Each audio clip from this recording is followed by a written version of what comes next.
نحمده ونصلي ونسلم على رسوله والنبي الأمين الكريم الرؤوف الرحيم وعلى آله وأهل بيته الطيبين والطاهرين والمعصومين الأجمعين خصوصا على سيدنا غوث العظم على جده النبينا عليه الصلاة والسلام. وقد قال الله تعالى في كلامه المجيد وفرقان الحميد: أعوذ بالله من الشيطان الرجيم بسم الله الرحمن الرحيم قل لا من عليها فان ويبقى وجه ربك ذو الجلال والإكرام. صدق الله العظيم وصدق الله ورسوله النبي الكريم. إن الله وملائكته يصلون على النبي يا أيها الذين آمنوا صلوا عليه وسلموا تسليما.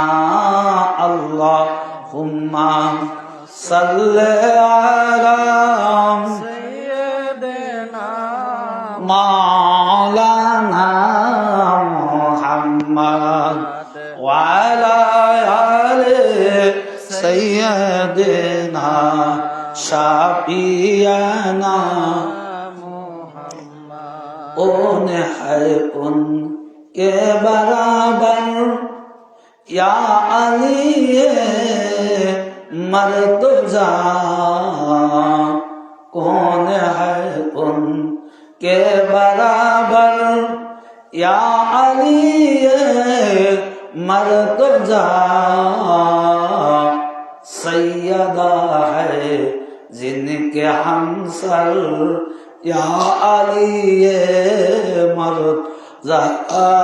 اللہم صل علی سیدنا مولانا محمد وعلی آل سیدنا شفیعنا. تم ہو مولا و حسن یا علی مرتضی. تم ہو مولا و حسن یا علی مرتضی. تم اسی ہو او پیغمبر یا علی مرتضی.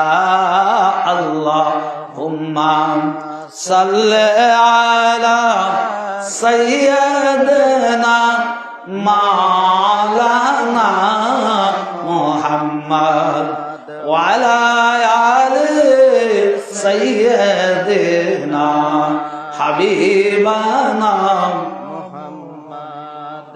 মুআজ্জাজ সামিন ইকরাম, বাদ মাগরিব হতে শুরু করে অদ্যবধি সময় পর্যন্ত জশ্নে ঈদে বিলাদুন আলী আলাইহিস সালাতু ওয়াস সালাম উৎসব আনন্দের দিন উদযাপন উপলক্ষে আপনারা অদ্যবধি পর্যন্ত শীত সমস্ত কিছু উপেক্ষা করে মহব্বতের সহিত বসে আছেন। এজন্য আমরা সবাই একবার সেই মহান আল্লাহ তাআলার দরবারে শুকরিয়া জ্ঞাপন করে বলি আলহামদুলিল্লাহ। আলহামদুলিল্লাহ। কারণ এখানে অনেক লোক এসেছিল, সবাই কিন্তু নেই। হুজুরে পাক সাল্লাল্লাহু আলাইহি ওয়াসাল্লাম তানার কদম যুগলে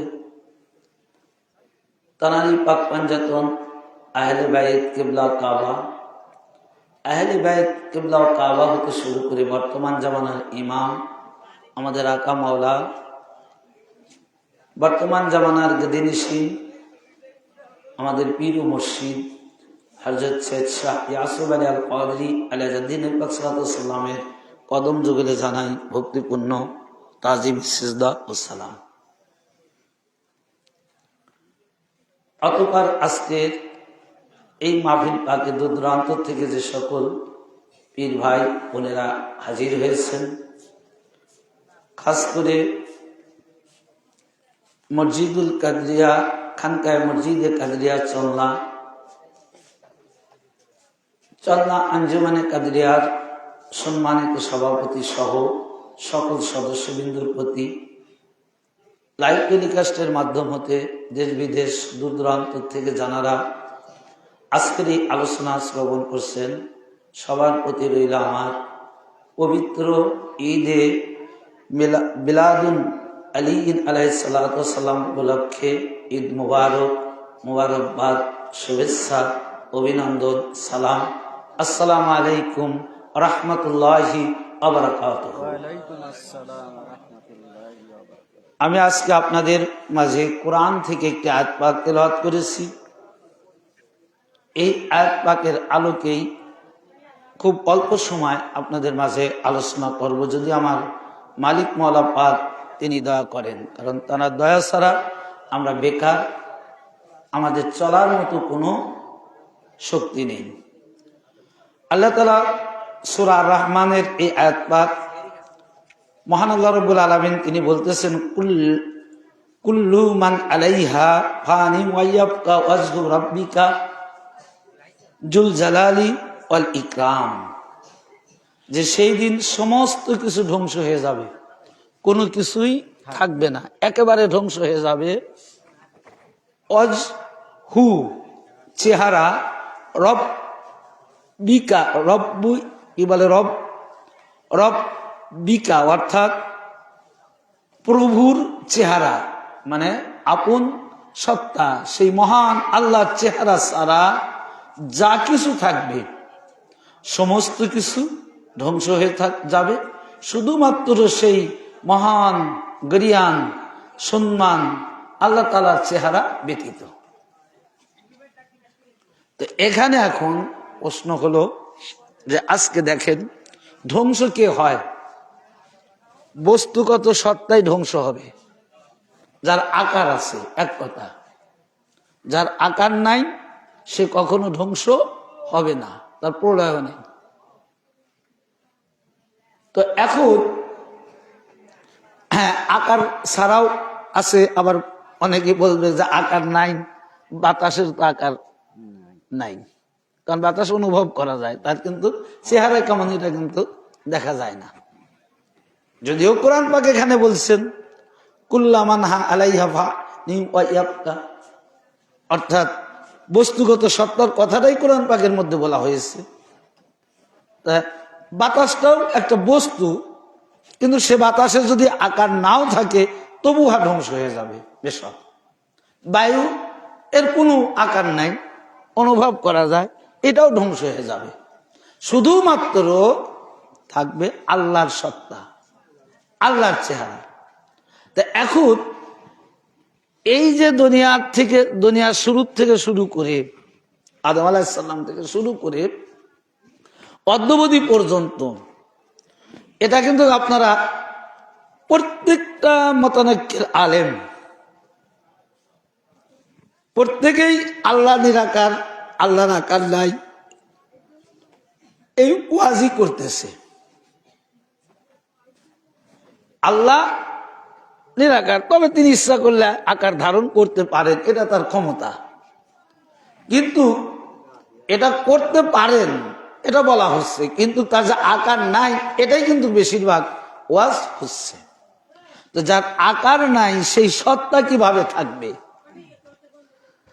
ওয়াজহু রাব্বিকা যুল জালালি ওয়াল ইকরাম, এই যে প্রভুর চেহারাটা থাকবে, সমস্ত কিছু ধ্বংস হয়ে যাবে, কিন্তু আল্লাহর চেহারা ব্যতীত একটা বস্তুই ধ্বংস হবে না। এই দুনিয়াটা কিয়ামত হয়ে যাবে, এই দুনিয়াটা একেবারে নিঃশেষ হয়ে যাবে। প্রথমে জমিন ধ্বংস হবে, তারপরে এই কি বলে জমিনে যতগুলো মাকলুকাত আছে সকল মাকলুকাত ধ্বংস হবে, তারপরে জমিন ধ্বংস হবে, তারপরে আসমান ধ্বংস হয়ে যাবে। এক কথা কোনো কিছুই থাকবে না, থাকবে আল্লাহর চেহারা। তো আল্লাহর চেহারা থাকবে, এটা কেমন ভাবে থাকবে এবং কোন সূরতে থাকবে? যে আল্লাহর যে চেহারা আছে এটা যে ধ্বংস হবে না। ওয়াজহু রাব্বিকা যুল জালালি ওয়াল ইকরাম, যে আপনার প্রভুর চেহারা ছাড়া, ওয়াজহু মানে চেহারা, মুখমণ্ডল, রাব্বিকা মানে আপনার প্রভুর মুখমণ্ডল ছাড়া, আপনার প্রভুর চেহারা ছাড়া এই পৃথিবীর সমস্ত কিছু ধ্বংস হয়ে যাবে। তো এই প্রভুর চেহারাটা কার মধ্যে থাকবে? এটাই কিন্তু আজ এই ওয়াজগুলো আমাদের মাঝে কিন্তু করা হয় না। রজব মাসের ওয়াজ করা হয়, রজবের ফজিলাত ওয়াজ করা হয়, রজব উৎকৃষ্ট মাস এ সম্পর্কে ওয়াজ করা হয়, কিন্তু এই উৎকৃষ্ট মাস কেন হলো এটাও করা হয় না।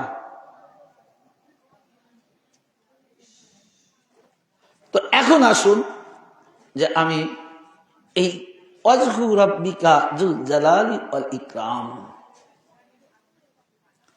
আমার ভাইরা,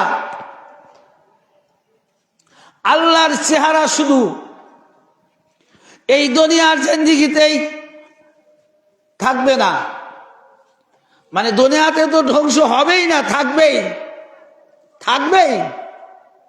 এই দুনিয়া ধ্বংস হয়ে যাবে, হাসর হবে, মাহশার হবে, সেদিনও আল্লাহর এই চেহারাবান ব্যক্তিরা থাকবে, তারা ধ্বংস হবে না, তাদের কোনো বিপদ আসবে না, তাদের কোনো কিছুই হবে না। তার একটা হাদিস শরীফ হুজুর পাক সাল্লাল্লাহু আলাইহি সাল্লাম তিনি বলেছেন যে রোজ মাহশারের দিন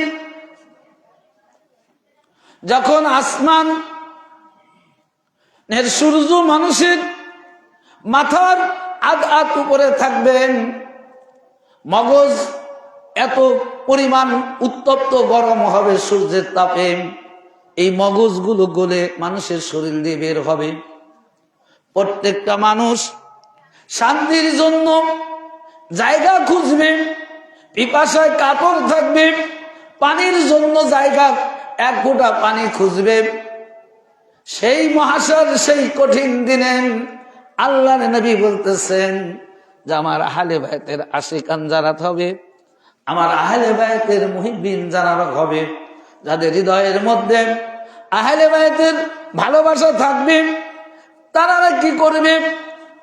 তারা ওই সূর্যের তাপ তারা পাবে না, তাদের শরীর মগজ গুলে শরীর দিয়ে ঘাম বের হবে না, তারা পিকনিক করবে, তারা খাবার খেয়ে তারা আনন্দের মধ্যে খাবে আর আনন্দ করবে। কারা? যারা আহলে বায়তের প্রেমিক থাকবে, নবীর আওলাদের ভালোবাসা যাদের হৃদয়ের মধ্যে থাকবে। হাদিস আমার ভাইয়েরা, যদি তাদের চেহারা এই জন্য কোরআন পাক সত্য, কোরআন পাক কখনো মিথ্যা হয় না, কোরআন সত্য নির্ভেজাল বাণী। প্রথমেই আল্লাহ তাআলা কোরআন সম্পর্কে চ্যালেঞ্জ করে দিয়েছেন, আলিফ লাম মিম যালিকাল কিতাবু লা রাইবা ফি। কোরআন এমন একটা কিতাব যে কিতাবের মধ্যে কোনো সন্দেহ নেই, নির্ভেজাল একটা কিতাব, একমাত্র আল্লাহর পক্ষ থেকে এই কোরআনুল কারীম, যার মধ্যে কোনো রকমের সন্দেহ নাই, ভেজাল নাই। সুতরাং ওই কোরআন পাকে সূরা আর রহমানের মধ্যে বলছে ওয়াজহু রাব্বিকা যুল জালালি ওয়াল ইকরাম। এই কোরআনের মধ্যে বলা হয়েছে আল্লাহর চেহারা থাকবে, আল্লাহর সত্তা থাকবে। সুতরাং এটা বেশক, এই কথার মধ্যে কোনো সন্দেহ নেই, এটা নির্ভেজাল বাণী, একবারে সত্য বাণী। এই বাণীর সে কোনো শ্রেষ্ঠ বাণী আর নেই। সুতরাং এই দিনেও যখন থাকবে, অর্থাৎ সেই সত্য আল্লাহর সেই চেহারাগুলো ধ্বংস হবে না। ওই চেহারা, যে চেহারার মধ্যে যে চেহারা আল্লাহর চেহারা হবে, তানাদের চেহারা রাসূল পাক থেকে শুরু করে বর্তমান জামানা পর্যন্ত রাসূল পাক, মাওলায়ে কায়নাত পাক মা খাতুনে জান্নাত আতহার পাক তানার দুই শাহজাদা ইমাম হাসান এবং হুসাইন, তানাদের থেকে এই পর্যন্ত যত আওলাদের রাসূল এই জামানার বাদশা হয়েছে, ওই তানাদের মধ্যেই আল্লাহর চেহারা বিরাজমান থাকবে। তানারা কখনো ধ্বংস হবে না, তানাদের কোনো প্রলয় নেই, তানাদের কোনো ধ্বংস নেই, ক্ষতি নেই, কিছুই নেই। সুতরাং ওই চেহারা অবশিষ্ট থাকবে, আর ওর মধ্যেই আল্লাহর প্রকাশ থাকবে। আল্লাহর প্রকাশ যে চেহারার মধ্যে থাকবে ওটাই হবে আল্লাহর চেহারা। ওয়াজহু রাব্বিকা, ওটাই আল্লাহর চেহারা, আপনার প্রভুর চেহারা, তামাম কুল কায়নাতের সকল মানুষের চেহারা, ওই সত্তার চেহারা, সেটার মধ্যে আল্লাহ প্রকাশ হয়। সেটা হলো আওলাদের রাসূল জামানার ইমাম। যে চেহারা কি, এই সত্য ওয়াজগুলো কিন্তু করবে না যে আসলে আল্লাহ চেহারা থাকবে, কার মধ্যে থাকবে, এমনি এমনি থাকবে না। আর কিয়ামতের দিন যে হাদিস খানা বললাম, যে মানুষ বিপদগ্রস্ত হয়ে ইয়া নাফসি করবে, আর ওই সময়ও আল্লাহর সেই চেহারা, আল্লাহর সেই ওয়াজহু রাব্বিকা, আমাদের আপনাদের প্রভুর সেই চেহারাটা ওই দিনও ধ্বংস হবে না, বরং ওই দিনে কি করবে, আল্লাহর ওই চেহারা আওয়ালি রাসূল জামানার গাউস জামানার ইমামেরা কি করবে, তানাদের আশেকানদেরকে নিয়ে পিকনিক করবে, খাবে, পিকনিক করবে। তো সেই কারণেই যে মওলায়ে কায়নাত পাক যেমন রাসূল পাক সাল্লাল্লাহু আলাইহি সাল্লাম নবুয়াতের মালিক বাদশাহ, রাসূল পাক হতে শুরু করে মানে তার পূর্বে, রাসূল পাক থেকে পূর্বে যত নবী রাসূল এসেছে, প্রত্যেকটা নবীর কি বাদশাহ ইমাম হুজুর পাক, হুজুর পাক। আর হুজুর পাকের পরে, রাসূল পাকের পরে মওলায়ে কায়নাত পাক আজকে জানার বিলাদাত রজনী পালন করা হচ্ছে। যে কেমন ঘোষিত করছে, যে মর্যাদা তো অনেক শ্রেণী বিভাগ আছে না, দেখা যায় যে কারো মর্যাদা বেশি কম আছে, এটা সত্য। কিন্তু মওলায়ে কায়নাত পাক হযরতে শেরে খোদা হায়দারে কাররার আলী আলাইহিস সালাম পাকের এমন একটা মর্যাদা দিয়ে আল্লাহ তাআলা প্রেরণ করেছেন, যে ওই মর্যাদার মালিক সমকক্ষ পৃথিবীতে কোনো মানুষ তো দূরের কথা কেউ হতে পারবে না, কেউ হতে পারবে না। আপনারা অনেক ঘটনা শুনছেন, ইউটিউব খুললে আপনারা খবর দেখবেন, বিভিন্ন আশ্চর্যজনিত খবর দেখতে পাবেন। কোনদিন শুনেছেন কোন মানুষ, মানে খানায় কাবা তো দূরের কথা, মসজিদের ভিতর তো দূরের কথা, মসজিদের বারান্দায় কোনো মানুষের কোনো বাচ্চার জন্ম হয়েছে, ডেলিভারি হয়েছে? কি আপনারা শুনছেন এ পর্যন্ত কোন খবরে? এত আশ্চর্যের খবর শুনতেছেন, এত এত ইউটিউব খুলবেন, ফেসবুক খুলবেন, পেপার পত্রিকায় যাবেন, টিভি চ্যানেলের মধ্যে যাবেন, কত রকমের আশ্চর্যজনক খবর। এমন দিন নাই এমন কোন আশ্চর্যজনক ঘটনা সারা বাংলাদেশ সহ বিশ্বের মধ্যে কোনো না কোনো জায়গায় ঘটছে না, ঘটতেই আছে। আমার ভাইয়েরা, এত আশ্চর্যজনক ঘটনা ঘটছে, কিন্তু এই ঘটনাটা ঘটে নাই যে কোনো মা বাচ্চা প্রসব করেছে মসজিদের মধ্যে। আমার ভাইয়েরা, হযরত ঈসা আলাইহিস সালাম তানার আম্মা মরিয়ম, তিনি বাইতুল মুকাদ্দাসের সেবা করতেন, খেদমতগারে খাদেমা ছিলেন। সারাক্ষণ বাইতুল মুকাদ্দাস তিনি কি করতেন? দেখাশোনা করতেন। তো যখন ঈসা আলাইহিস সালাম এই ধরাধামে আগমন করবে, আল্লাহ রাব্বুল আলামিন তাকে সরায় দিলেন। আজকে আলেমরা, মোল্লারা, মাওলানা, মুফতি, মুহাদ্দিস, মুফাসসির ফতোয়া দিয়ে বেড়াচ্ছে, বাইতুল মুকাদ্দাসের সম্মান রক্ষা করার জন্য, পবিত্রতা রক্ষা করার জন্য হযরতে মরিয়ম আলাইহিস সালাতু ওয়াস সালামকে মসজিদুল মুকাদ্দাস থেকে বাইরে বের করে দেওয়া হয়েছিল। আমার ভাইয়েরা, এটাই যদি সত্য হতো, কারণ আল্লাহর সম্মান রাখবেন, আল্লাহর ঘর পবিত্র, আল্লাহ পবিত্র রাখবেন, আর হযরতে ঈসা আলাইহিস সালাম তিনি আল্লাহর পবিত্র, এটা আপনারা জানেন। হযরতে জিবরিল আলাইহিস সালাম যখন মরিয়ম আলাইহিস সালামের নিকট এসে সুসংবাদ দেয় আপনার একটি কি হবে, বাচ্চা হবে, অর্থাৎ এখানে বলা হয়েছে কোরআনের ভাষায় হযরতে মরিয়ম আলাইহিস সালামের দেহ উপর জিবরিল আমিন ফুঁক দিয়েছিল, আর ওই ফুঁকের কারণে হযরতে ঈসা আলাইহিস সালাম মরিয়ম আলাইহিস সালামের গর্ভে ধারণ করে। এই জন্য ঈসা রুহুল্লাহ বলা হয়। ঈসাকে কি বলা হয়? রুহুল্লাহ বলা হয়। কেন? যে জিবরিল আলাইহিস সালাম ফুঁক দিয়েছিলেন ঈসা আলাইহিস সালামের। যখন মরিয়মের মধ্যে ঈসা আলাইহিস সালামকে রাখা হয় তখন জিবরিল আলাইহিস সালাম ফুঁ দিয়েছিলেন, এই জন্য রুহুল্লাহ বলা হয়। তাহলে এখন কত বড় পবিত্র সত্তা হতে পারে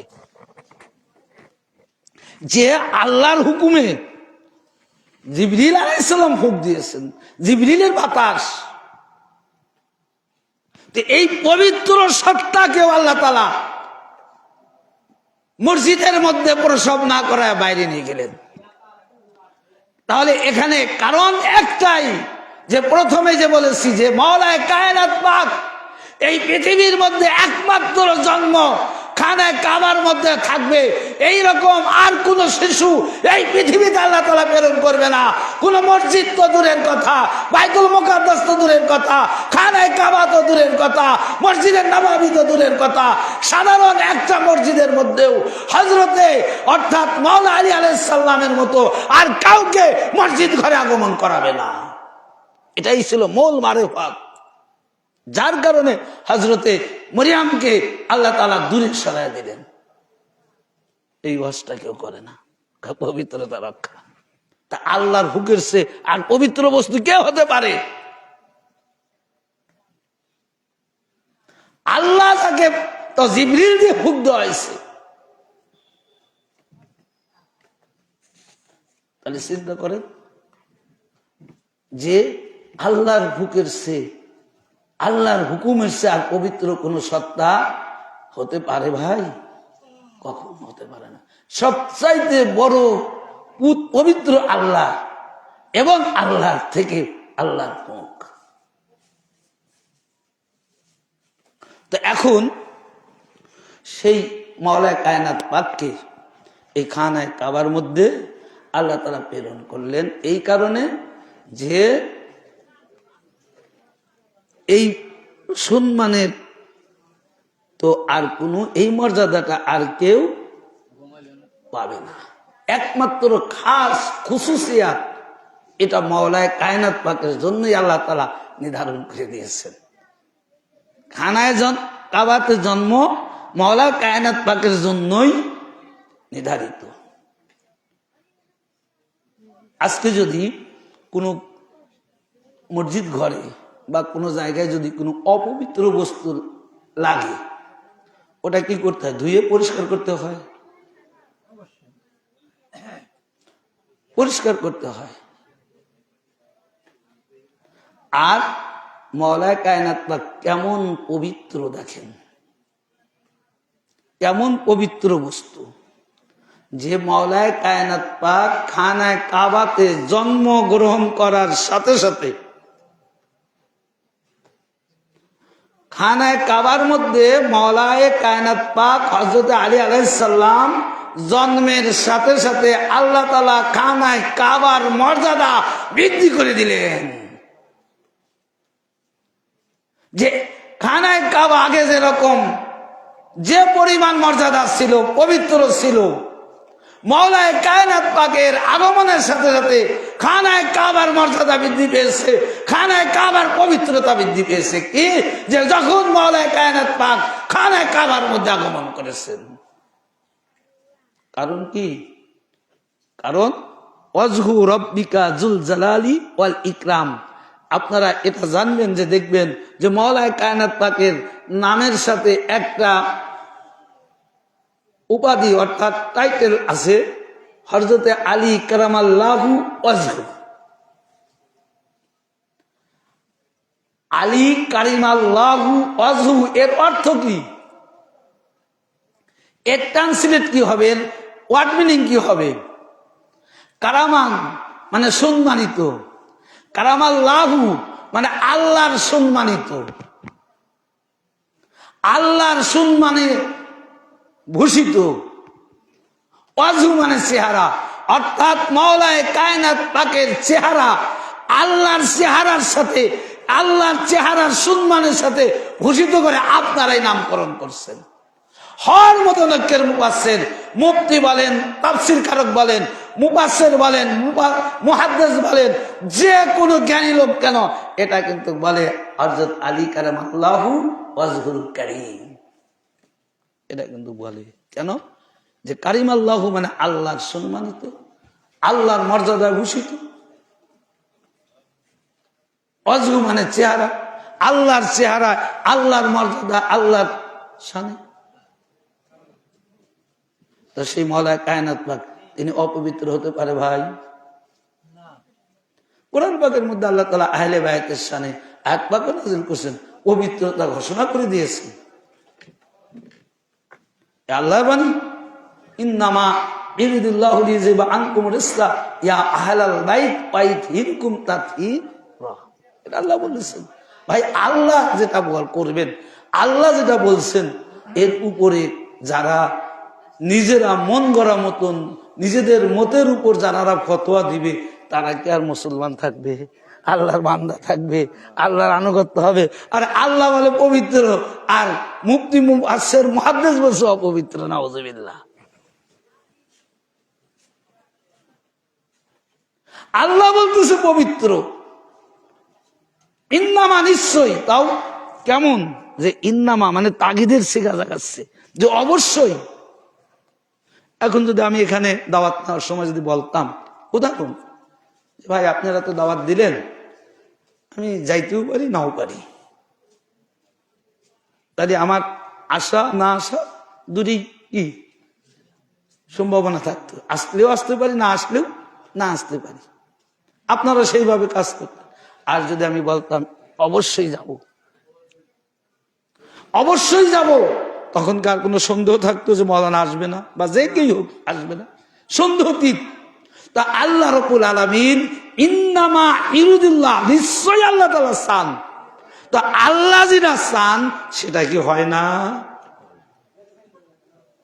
নাকি আল্লাহর চাওয়া আল্লাহ পূরণ করতে পারে না? নাউযুবিল্লাহ। আল্লাহ চাচ্ছে, তাও ইন্না দিয়ে অবশ্যই, নিশ্চয়ই, এর মধ্যে কোনো সন্দেহ নেই। তো সেই জায়গা আমরা মুফতি হয়ে মুহাদ্দিস হয়ে সন্দেহ করে ফেলছি। রাসূল আমাদের মতো মানুষ, তিনি গলে পচে গেছে। নাউযুবিল্লাহ। আমার ভাইরা, মাওলানা কায়নাত পাক, পাক পাঞ্জাতনে নূর পাক, স্বয়ং আদম আলাইহিস সালাতু ওয়াস সালাম সর্বপ্রথমে যখন চোখ খুলেছেন আরশে আজিমের দিকে, তখন এই পাক পাঞ্জাতনের 5টা নূর পাকের সাথে তার প্রথমে সাক্ষাৎ হয়েছে। আল্লাহকে জিজ্ঞাসা করল, ইয়া রব্বুল আলামিন, আপনি আমার পূর্বে কাউকে সৃষ্টি করেননি, আজকে আমি 5টা নূর দেখছি, এরা কারা? আল্লাহ বললেন, আমার দোস্ত, আমার মাহবুব হযরতে মুহাম্মদ মুস্তাফা। মাওলানা কায়নাত পাক এক এক করে পরিচয় দিলেন। নিজের নাম থেকে যে নামগুলো রেখেছেন, সেই নামের সাথে এক একটা নূর পাক সিজদা অবনত অবস্থায় দেখলেন। তো আল্লাহ যাদেরকে সৃষ্টির পূর্বে সৃষ্টি করেছেন, কত আগে সৃষ্টি করেছে, এটা কেউ বলতে পারে না। এটা একমাত্র আল্লাহ, আল্লাহর নবী ভালো জানে। এখানেই শুধু তাই নয়, আজকে যখন আল্লাহ রাব্বুল আলামিন তিনি যখন সৃষ্টি হবে, প্রকাশ পাবে, প্রকাশের ইচ্ছা ইরাদা করলেন, সঙ্গে সঙ্গে আল্লাহ নূর থেকে একটা নূর আলাদা হলো। ওই নূরটা আর কোনো কিছুই দেখতে পায় নাই, কাউকে দেখতে পায় নাই, ডান নাই বাম নাই, উপর নাই নিচ নাই, কোনো কিছু নাই, একটা নূর আল্লাহ আর একটা নূর, নূরে মুহাম্মদ। যখন নূরে মুহাম্মদ আল্লাহর নূরটাকে দেখলো তখন তিনি বললেন লা ইলাহা ইল্লাল্লাহ, অর্থাৎ ইয়া রব্বুল আলামিন আপনি ছাড়া আর কোনো সত্তা নাই। আর আল্লাহ বললেন না, আর একটা সত্তা আছে। পরের অংশটা আল্লাহর বাণী, আগের অংশটা যে লা ইলাহা ইল্লাল্লাহ নফি এবং ইসবাতের জিকির করা হয়। একটা নফি নাই আর একটা ইসবাত হা সুসুক, এই দুইটা জিকির সকাল সন্ধ্যায় করে, সকল মাযহাবের পীররা করে, সকল তরিকতের আলেমরা করে, সকল মুফতি মুহাদ্দিসরা করে। লা ইলাহা ইল্লাল্লাহ নেহি বাসক এটা শব্দ, আর মুহাম্মদ রাসূলুল্লাহ এটা ইসবাত হা বাসক শব্দ। এই হা বাসক না বাসক এই জিকির সকাল সন্ধ্যায় করতেছো আর বলতেছো যে আল্লাহ ছাড়া আর কিছু নাই। আল্লাহ নবী তো আছে, এই জন্য আল্লাহ বললেন যে আর বলা হে আমার মাহবুব, আমি একাই না, আর একজন আছে, সে হলো মুহাম্মাদুর রাসূলুল্লাহ। আমি নেহি, আমি নফি ইসবাত, নফি আর ইসবাত হলো আপনি। আমার সত্তা ততক্ষণ খুঁজে পাবে না, নবী তো নাই থাকবে, বিলীন থাকবে। দেখেন আল্লাহর এই কালিমার মধ্যেও কত সুন্দর শিক্ষা রয়েছে। নবী মানে কি? না বাসু, নবী মানে না বাসু। ওই যে আজহু রাব্বিকা যুল জালালি ওয়াল ইকরাম, এখানেও দেখেন এই সত্তা বিরাজমান কার মধ্যে? ইসবাতের মধ্যে। তো ইসবাত কার নাম? মুহাম্মাদুর রাসূলুল্লাহ। আমার ভাইয়েরা, আল্লাহ এখানেও শিক্ষা দিচ্ছে যে বান্দা যখন আমার জিকির করবে, নবীর জিকির করবে, এই নবী কোনোদিন খুঁজে পাবে না, পাবে না। এই নবীর কোনোদিন এর উপর নিচ কোনো কিছুই পাবে না, ততক্ষণ পাবে না যতক্ষণ ইসবাত হা বাসুক জিকির না করবে। তা হা বাসুক জিকির হলো মুহাম্মদ রাসূলুল্লাহ। যখন মুহাম্মদ রাসূলুল্লাহ এই নামের জিকির অর্থাৎ ইসবাত হা বাসুক জিকির যখন করবে, তখন আল্লাহর অস্তিত্ব খুঁজে পাবে কার মধ্যে? ওয়াজহু রাব্বিকা যুল জালালি ওয়াল ইকরাম। আল্লাহর চেহারা এই যে ধ্বংস হবে না, সেই চেহারাটা সর্বপ্রথমে মুহাম্মদ রাসূলুল্লাহ সাল্লাল্লাহু আলাইহি সাল্লামের মধ্যে পাবে। সুবহানাল্লাহ, জোরে বললেন না? সুবহানাল্লাহ। চিন্তা করেন যে আজকে কি অবস্থা ভাই, যে ইসবাতের জিকিরের মধ্যেই আল্লাহর অস্তিত্ব, নবীর মধ্যে আল্লাহর অস্তিত্ব নাই। নবী ইসবাতের জিকির কিন্তু শিক্ষা দেওয়া হয়, প্রত্যেকটা তরিকাতের পীর সাহেবেরা নবী ইসবাতের জিকির করে। তা নবী ইসবাতের হাকিকাতটা এটা দেখেন যে নবী নাই আর ইসবাত আছে, হা বাসু। তো আছে কখন? যখন নবীর জিকির করে ইসবাতের উপর নিসবাত করে, অর্থাৎ হা বাসুকের দিকে নিসবাত করে, তখন আল্লাহর চেহারা বেশি ওঠে। এই জন্য কোরআন পাকের মধ্যেও বলেছেন যে তানারাই মুমিন, তানারাই মুমিন যারা আল্লাহ এবং আল্লাহর নবীর মধ্যে আলাদা পার্থক্য নির্ণয় করে না। আর একমাত্র তানারাই কুফরি করবে যারা আল্লাহ এবং আল্লাহর নবীর মধ্যে পার্থক্য খুঁজে বেড়াবে, নির্ণয় করবে। দেখেন আল্লাহর সৃষ্টির থেকে সিস্টেম কিন্তু সঠিক রয়েছে। এটা আল্লাহর সেই ওয়াহদানিয়াত থেকে, যখন আল্লাহ এক ওয়াহদানিয়াত, সেই ওয়াহদানিয়াত থেকে আল্লাহর সৃষ্টির সিস্টেম ঠিকই রয়েছে, কিন্তু আমরা বুঝি না। যার কারণে আজ আমাদের মধ্যে এত দলাদলি, এত ফিতনা, এত ফ্যাসাদ। আজকে কেন ফ্যাসাদ হবে ভাই? আমরা তো মুসলমান, এক নামাজ পড়ি একইভাবে। প্রত্যেকটা মুসলমান যারা নামাজ পড়ে ভাই, আপনারা বলেন তো তানারা কি 13 ফরজ দিয়ে নামাজ আদায় করে না, নাকি 14 ফরজ কেউ করে, নাকি 1 ফরজ কমে করে? কেউ 1 ফরজ বেশিও করে না, 1 ফরজ কমও করে না। আপনিও নামাজ পড়ছেন 13 ফরজ আদায় করে, আরেকজনও নামাজ পড়ছে 13 ফরজ আদায় করে। তো আপনিও 13 ফরজ আদায় করছেন, আমিও 13 ফরজ আদায় করছি। তাহলে আমার আপনার মধ্যে কেন এত ডিভাইডেড হবে?